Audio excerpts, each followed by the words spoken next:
Test 2.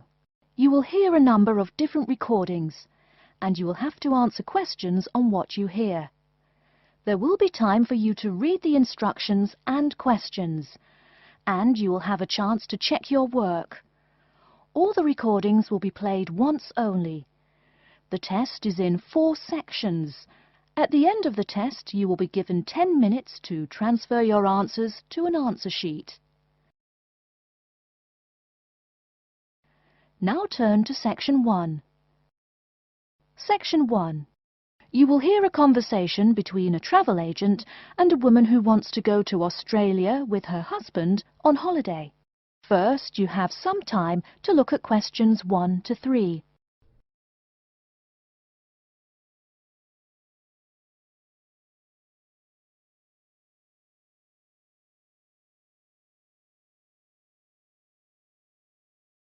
You will see that there is an example which has been done for you. On this occasion only, the conversation relating to this will be played first. Good morning. I've been looking at your holidays to Australia in your brochure. I'm thinking of going during the second half of next month. Good morning. As you can see from our brochure, we offer a wide variety of packages to various destinations in Australia. Is there anything in particular that interests you? The woman says that she has been looking at the holidays to Australia in the brochure, so brochure has been written in the space. Now we shall begin. You should answer the questions as you listen, because you will not hear the recording a second time. Listen carefully and answer questions 1 to 3. Good morning. I've been looking at your holidays to Australia in your brochure. I'm thinking of going during the second half of next month. Good morning. As you can see from our brochure, we offer a wide variety of packages to various destinations in Australia. Is there anything in particular that interests you? Yes, my husband and I are very interested in the holidays in the outback. These holidays are becoming increasingly popular. Would you like to arrange flights and accommodation with us, or just accommodation? Can you arrange flights from Sydney? Certainly. OK, flights and accommodation then. Right, you said that you wanted to travel next month. Which date would you prefer? I should point out that there are no daily flights available, so if you have a flexible itinerary, that's better. Well, we arrive in Sydney on the 15th of April, and we were thinking of travelling to the outback on the 18th of August. April. OK, there's only one flight from Sydney to Alice Springs on the 18th, so I'll book you on that. It leaves at 10 in the morning, which is quite convenient.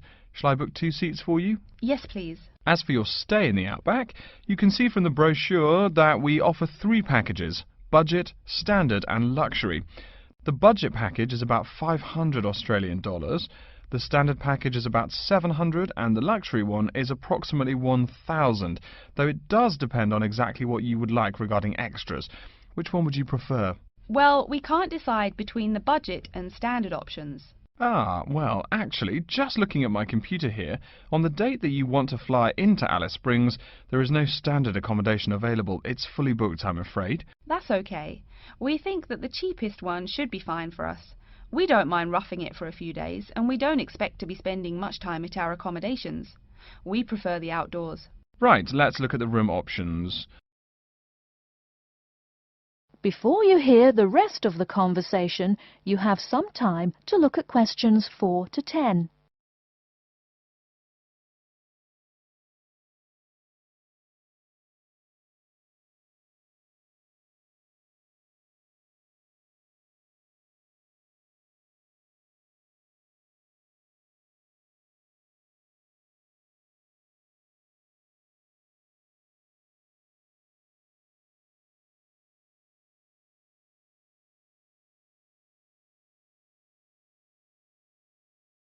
Now listen and answer questions 4 to 10. First of all, would you prefer a non-smoking room? Yes, neither of us smokes. OK. Oh, before I forget, could you book everything in my husband's name, please? Yes, of course. Are you paying by credit card? Yes. In that case, I'll need your husband's name exactly as it appears on the card. Of course, it's John A. Smythe. That's Smythe with a Y. John, middle initial A, surname Smythe, S-M-Y-T-H. Is that correct? Correct. Thank you. I'll just check the price. The room will cost $100 a night plus $10 tax, so $110 per night in total. Is that okay? Yes, that's fine. Book us for 3 nights, please. Most of the guests like to participate in some special activities and trips while they are staying in the outback. Is there anything that interests you and your husband? Yes, there are several things we'd like to see and do. We'd definitely like to visit the cultural centre. Yes, that's very popular. It's within walking distance of the accommodation and it's free. It's also a great place to pick up souvenirs of your trip.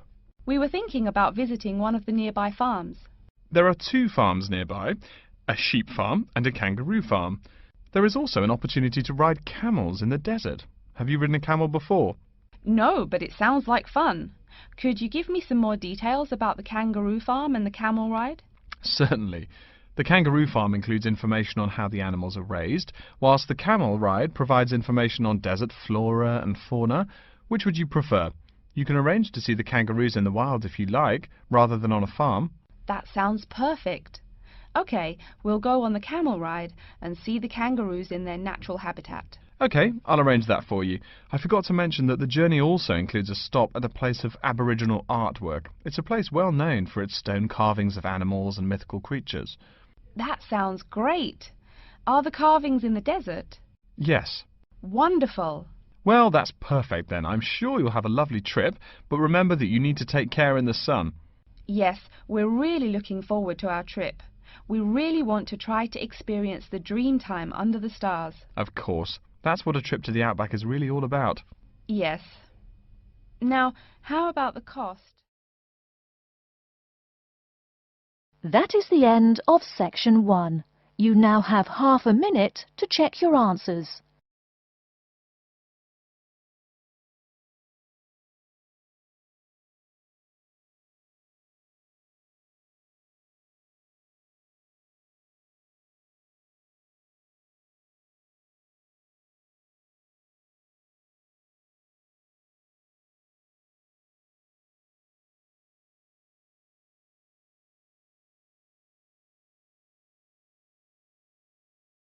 Now turn to section 2.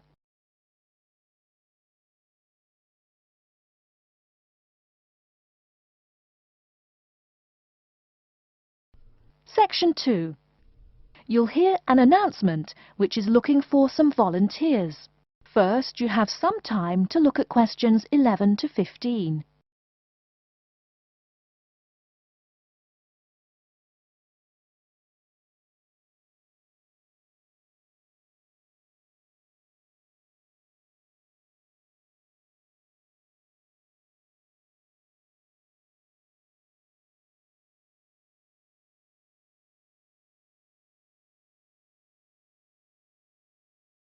Now, listen carefully and answer questions 11 to 15. Continuing our broadcast of public service announcements, Worldwide Helpers announces upcoming vacancies for a number of volunteer worker positions. All applicants must meet the following requirements. First of all, applicants must be over 18 years of age.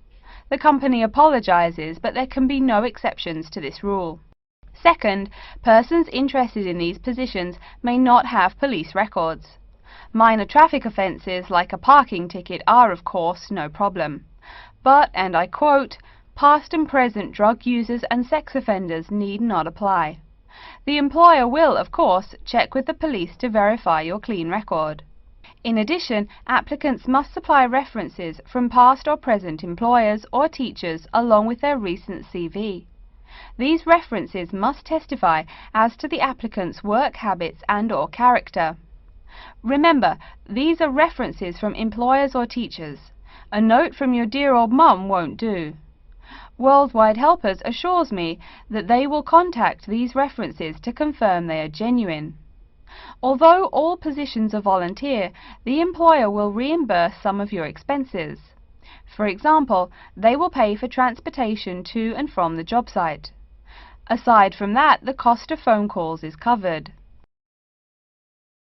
Before you hear the rest of the talk, you have some time to look at questions 16 to 20.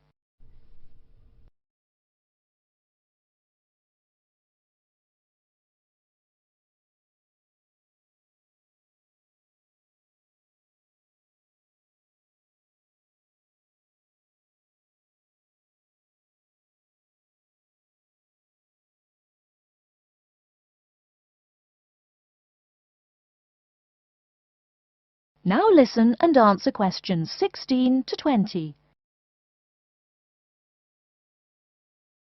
As for the positions themselves, there are 3 types. The first involves assisting persons confined to wheelchairs. For this position, volunteers must be physically fit and in excellent health. They must be able to lift at least 150 pounds. They should also have a current first aid certificate from the Red Cross. But the most important requirement is that the volunteer must have his own car. On Tuesday afternoons, the volunteers take their clients to various scenic spots around the city to experience and enjoy nature. If you don't drive, but you'd still like to get involved, the centre has a number of openings for people to read to the blind. Readers must, of course, read English clearly. Persons with no foreign accent are preferred. For these positions, you must be available on Monday mornings. Oh, wait, I see a note here. There is one opening for someone who can read Urdu. Apparently, there is a Pakistani blind person who'd like to hear his or her native language, but the other positions are all in English. And finally, there are a limited number of volunteers needed to care for disabled children. I'm sorry, but the information I've been given does not say how many children or what disabilities they have. In any case, you are needed to care for the children for 1 week in August. Apparently, this will be at the close of the summer holiday. I would guess this involves helping them with the routine chores of daily life. Again, volunteers for this position must know basic first aid, be in good health, and be able to lift up to 75 pounds.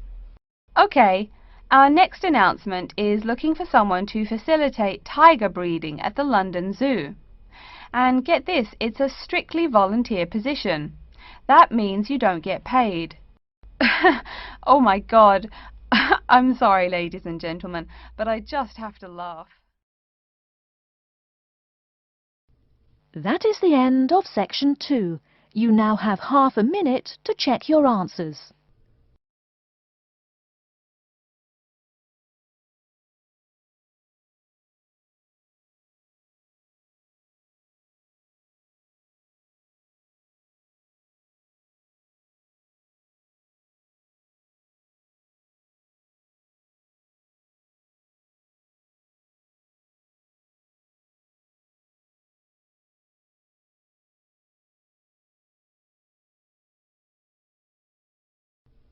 Now turn to section 3.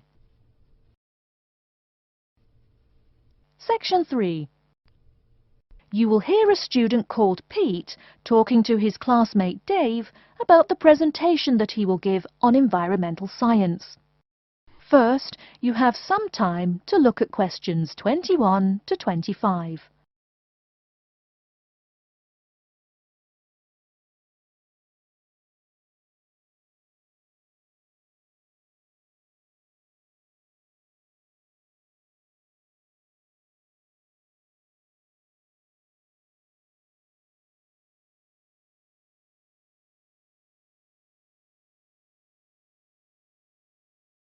Now listen carefully and answer questions 21 to 25.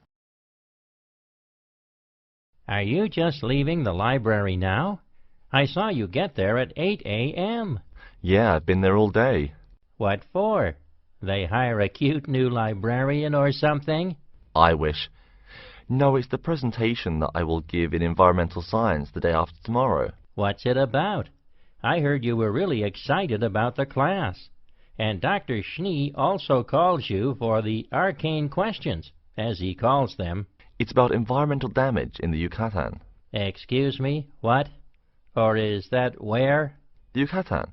It's a state in southeast Mexico. So what's happening there? Agriculture is having a really adverse impact on the environment. There are too many farmers doing too much farming. It's really destroying the forests and ruining the soil. Deforestation is a major problem there now. How did you learn about this? I don't recall Dr. Schnee saying anything about it in lecture. Yes, but my brother went there last month. You know, to look at the old cities like the Maya Indians built. That's what first got me interested. Your brother Tom? No, Dick, Harry's twin. Anyway, he told me how few trees there were now, and how much empty ground that grows almost nothing. He said the place looked more like the desert than jungle in some parts. It brought environmental damage, so I started looking for materials in the library. Here, look at this magazine. What's in it? It's an old issue of National Geographic. It includes interviews with tourists who have been there in the past few years. It's pretty bad. See the photos? I see the photos, but one or two photos don't prove anything. Then read what the article says. Right there. The first thing it points out is how soil samples show it's hard for anything to grow there. It says how an area of 21,000 square kilometers has lost most of its forest in the past 10 years. See, there are graphs. As the number of farmers increases, the acres of forest have decreased. It's an inverse relation. Before you hear the rest of the talk, you have some time to look at questions 26 to 30.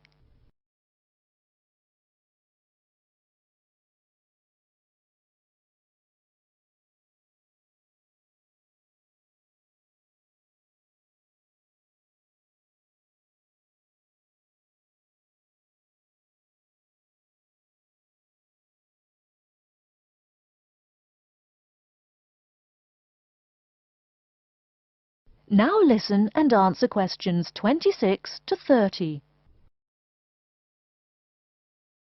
So, how big is that state? I'm sorry, but I've never really learned the metric system. It's bigger than the state of Massachusetts. That's shocking. Anything else? There's lots of else. Scientists say there's a growing area of about 10.5 square kilometers where nothing can grow at all. It's like the beginning of a desert. Oh, yes. What Dr. Schnee called desertification. But why can't anything grow there? I've never really studied soil chemistry. I'm just starting to look into that subject, but my sister Marie is a geologist, and she says the problem is that the soil has too much saline, with no plants helping to adjust the chemistry. Apparently, that's a common problem with soil types throughout the areas with rainforest. Once you lose the plant cover, it's difficult to bring it back. Reforestation is almost impossible, even if the land is not being used for other purposes. Wait a minute. What is saline? Saline is salt dissolved in water. Scientists who have gone there have taken measurements. They do this by gathering a sample of the soil and running a simple test that shows the ionization of the solution. The geology department in our own university has reviewed the soil at the site too. They're right. It looks pretty bad. The level of salinity is going up. But the plants that would solve that problem can't be planted in soil like that. There is a narrow spectrum of salinity in which the plants will grow. And once you pass the threshold, there is no way to put the problem right? Exactly. It's possible that no one can do anything to stop the trend now. And all because of human greed. Wait a second. How do you know these scientists can be trusted? What kind of reputation do they have? Are they reliable? Oh, they're definitely reliable. They include 4 members of the faculty from the geology department right here at MIT. Here, study these photographs and check the damage yourself. That's what Dr. Horst, who wrote the book here, did. He's newly appointed, but Dr. Schnee said that he's brilliant. So, where are you going now? I'm headed over to the geography department to borrow a map for my presentation. You know, this whole problem could have been avoided. The farmers there in the Yucatan. Pete. What? Go take a break. Leave some studying for the rest of us. That is the end of section 3. You now have half a minute to check your answers.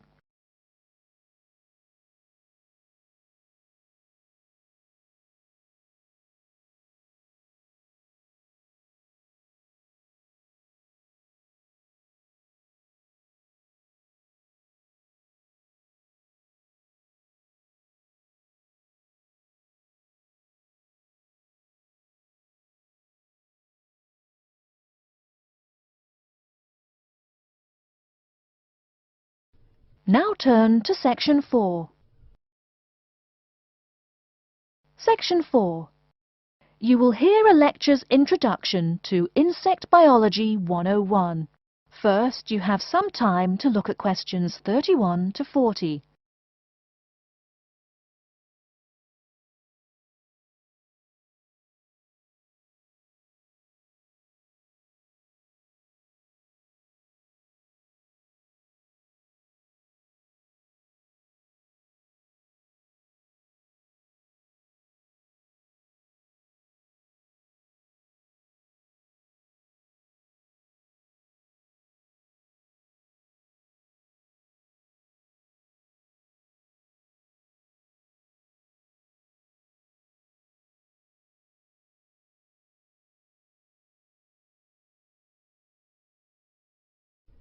Now listen carefully and answer questions 31 to 40. Good afternoon and welcome to Insect Biology 101. I'd like to begin this course with a few remarks about good insects and bad ones. Bugs are all around us, and that's both a benefit and an annoyance, sometimes maybe even serious harm. First, let's talk about the good things that insects do for us. Probably the most important insect for humans, and maybe for all other life, is the bee. Bees help plants in the process of pollination, and thus are necessary to most flowers and fruit-producing trees. That is, they carry pollen from male flowers to female. If it weren't for bees, we'd have very few food plants and no fruit either. In fact, there would be no we. No less a thinker than Albert Einstein pointed out that, without bees, humanity would be dead within a year or less. We'd starve. It's that simple. That should maybe make us just a little humble. A little less dramatic is the fact that bees also make the honey we eat. Moreover, they produce beeswax, which is useful in candles and is also used as a first-rate furniture polish. Sure, these may not be vital to our lives, but they can serve as reminders of how important bees are. That's a point I keep coming back to in this course. Though, in all fairness, I should point out that butterflies aid in pollination as well as bees. Now, here in Michigan, what's the worst part of summer? Yep, that's right, mosquitoes. But I'm talking about helpful insects, right? So let's look at the dragonfly first. If there were no dragonflies, there would be even more mosquitoes. Dragonflies mainly eat mosquitoes and also a few other insects. Yes, that's right. They don't just fly around, and they also help to eliminate harmful insects. So the next time you see a dragonfly, don't you dare kill it. Now, let's talk a little about those harmful insects. Take the mosquitoes I just mentioned as an example. Not so many years ago, mosquitoes here in America weren't just annoying, some were even deadly. They carried malaria and yellow fever. My own ancestor, the Confederate General John Bell Hood, lived through the worst battles of Civil War, only to die at age 38 from yellow fever. A pest, not a bullet. Well, besides the mosquitoes, in summer there is also a kind of insect that never seems tired. Right, that is the fly. Before I go on talking, I must mention an African fly called the tsetse fly, which feeds on blood and can cause serious diseases in the people and animals that it bites. Besides, it is still a bearer of sleeping sickness, which affects around 300,000 people every year in Africa, and can be treated only with toxic drugs that are hard to administer. Worse still, the drugs sometimes don't work. Other insects, of course, destroy food crops. In China, for instance, locusts continue to be a danger to the harvest in some areas. Less important, but still annoying, moths eat people's clothes and dust mites slowly destroy carpets. Worse, but still in the home, termites or white ants eat wood, the wood of your house. If they are not stopped, they can eventually destroy the whole building. Usually they seriously damage a building before anyone even notices them. So, as we all know, insects can be a real trouble. So, what to do? You can go ahead and start killing harmful insects. In the early decades after the Communist Revolution in China, Chairman Mao encouraged the people to swat every fly they could see. Slogans on the walls of buildings called them "little capitalists." But flies reproduce too quickly for this to be a long-term solution. For some decades in the West, to kill insects with chemicals seemed a good remedy. Unfortunately, chemicals can only be used in a limited area for a limited time. It's a small-scale solution. The insects come back. Worse still, some of the poisons used, like DDT, were found harmful to the environment. Many kinds of wildlife, like hawks, were harmed. And people in chemical-using rural areas have one of the highest rates of liver cancer in the world. It's no secret that chemicals remain harmful to humans. Like all species, insects adapt to their changing environments at an amazing rate. When a new chemical is introduced to their habitat, the insects that survive are generally the ones with some way of resisting the harmful effects. They then breed with the other survivors, and just like that, insects become resistant to most poison in a few generations. An insect generation, remember, is a couple of months at most. So again, we have to ask, what to do?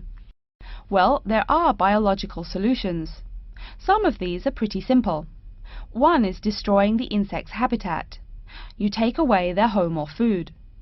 Cleaning your kitchen is the best way to prevent roaches. No garbage, no food.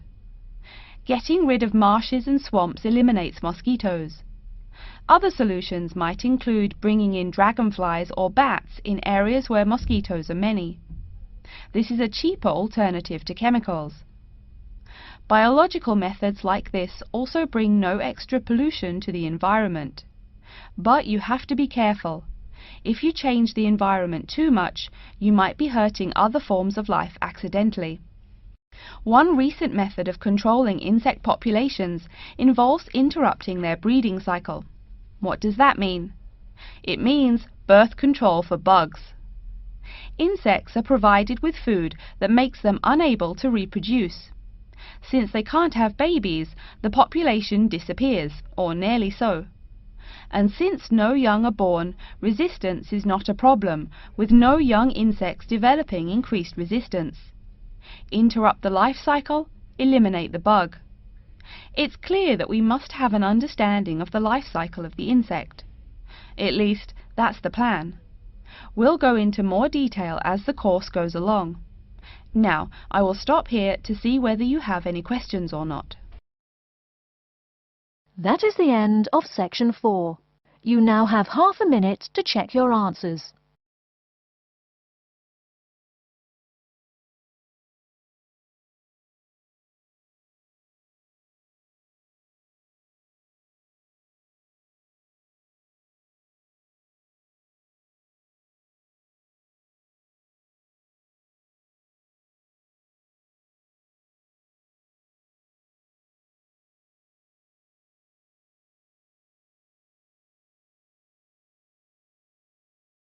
That is the end of the listening test.